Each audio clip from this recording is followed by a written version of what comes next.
How to delete large attachments on iPhone. Hello everyone, welcome back to the channel. On this video today, I'll guide you through the steps on how you can delete large attachments on iPhone. Well, to delete large attachments on your iPhone, you want to simply go into settings.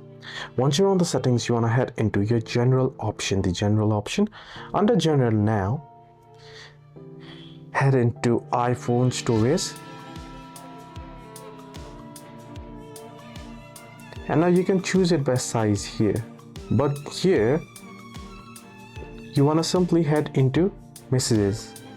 So as you can see, you want to head into messages, and under messages you should be able to find the option here that says review large files. Now in my case, I don't use messages much, so you can see there isn't any attachments or such, and even my iMessage is disabled. But here under messages, you should be able to select review large attachments option, then tap edit and choose the attachments you want to delete, and then tap the trash icon. This is how you can delete large attachments on iPhone. Hope this video helped. To like and subscribe.